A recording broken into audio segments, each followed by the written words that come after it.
7월 21일 수요일 오늘의 말씀 여호수아 4장 10절에서 18절 말씀입니다. 또 여호와께서 여호수아에게 명령하사 백성에게 말하게 하신 일 곧 모세가 여호수아에게 명령한 일이 다 마치기까지 궤를 맨 제사장들이 요단 가운데에 서 있고 백성은 속히 건넜으며 모든 백성이 건너기를 마친 후에 여호와의 궤와 제사장들이 백성의 목전에서 건넜으며 루벤 자손과 갓 자손과 므낫세 반 지파는 모세가 그들에게 이른 것 같이 무장하고 이스라엘 자손들보다 앞서 건너갔으니 무장한 4만 명가량이 여호와 앞에서 건너가 싸우려고 여리고 평지에 이르니라. 그날에 여호와께서 모든 이스라엘의 목전에서 여호수아를 크게 하시매 그가 생존한 날 동안에 백성이 그를 두려워하기를 모세를 두려워하던 것 같이 하였더라. 여호와께서 여호수아에게 말씀하여 이르시되 증거궤를 맨 제사장들에게 명령하여 요단에서 올라오게 하라. 여호수아가 제사장들에게 명령하여 이르기를 요단에서 올라오라. 여호와의 언약궤를 맨 제사장들이 요단 가운데에서 나오며 그 발바닥으로 육지를 밟는 동시에 요단물이 본 곳으로 도로 흘러서 전과 같이 언덕에 넘쳤더라.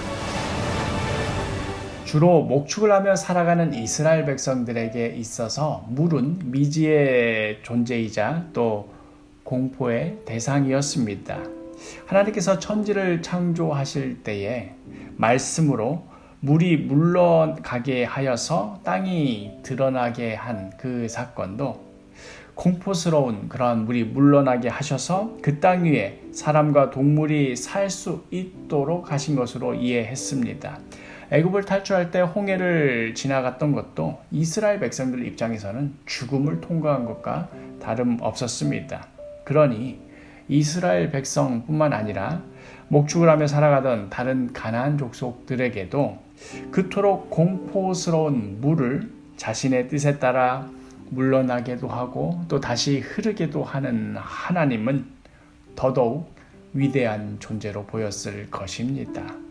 추수철에 매년 범람하는 그 요단강, 그 강물에 언약궤를 맨 제사장들이 발을 내딛자 강물이 거슬러 올라가 그 물이 그치고 말았습니다. 그리고 그 사이로 이스라엘 백성들이 신속하게 지나갔지요.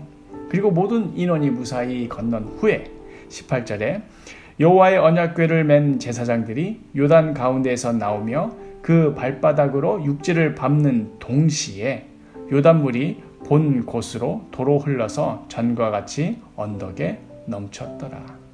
다시 요단 강물은 예년과 같이 거칠게 흘러내려갔습니다.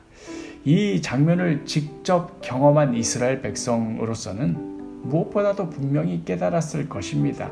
하나님께서 함께 하시기만 하면 그 무서운, 그 공포스러운 물이라 할지라도 결코 우리를 해할 수가 없다는 사실을.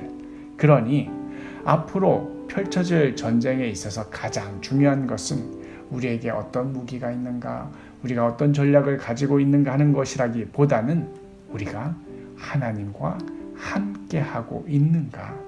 바로 여기에 우리의 모든 싸움에 이기고 지는 것이 달려있다는 것을 분명히 깨달았을 것입니다. 이것은 또한 오늘을 살아가는 우리들에게도 분명히 보여주시는 메시지이기도 합니다. 우리 눈앞에 보이는, 우리 눈앞에서 넘실대는 저 물결보다도 눈에 보이지 않으시는 하나님께 우리의 모든 삶이 달려있다는 것을 분명히 보여줍니다. 하나님의 말씀을 쫓아 따라가는 삶 가운데 하나님께서 우리를 지켜주시며 또 인도하시고 역사하실 것을 우리에게 보여주시는 그런 말씀입니다. 사랑하는 사도교회 식구 여러분, 오늘 하루도 하나님 말씀을 쫓아 따라가는 삶을 살아가십시오. 말씀 속에 드러나는 하나님의 뜻을 따라 순종하십시오. 그리할 때 넘실대는 물이 우리를 해할 것이 아니라 오히려 하나님께서 그 물을 물러나게 하실 것입니다. 하나님의 살아 역사하심을 우리로 경험하게 하실 것입니다.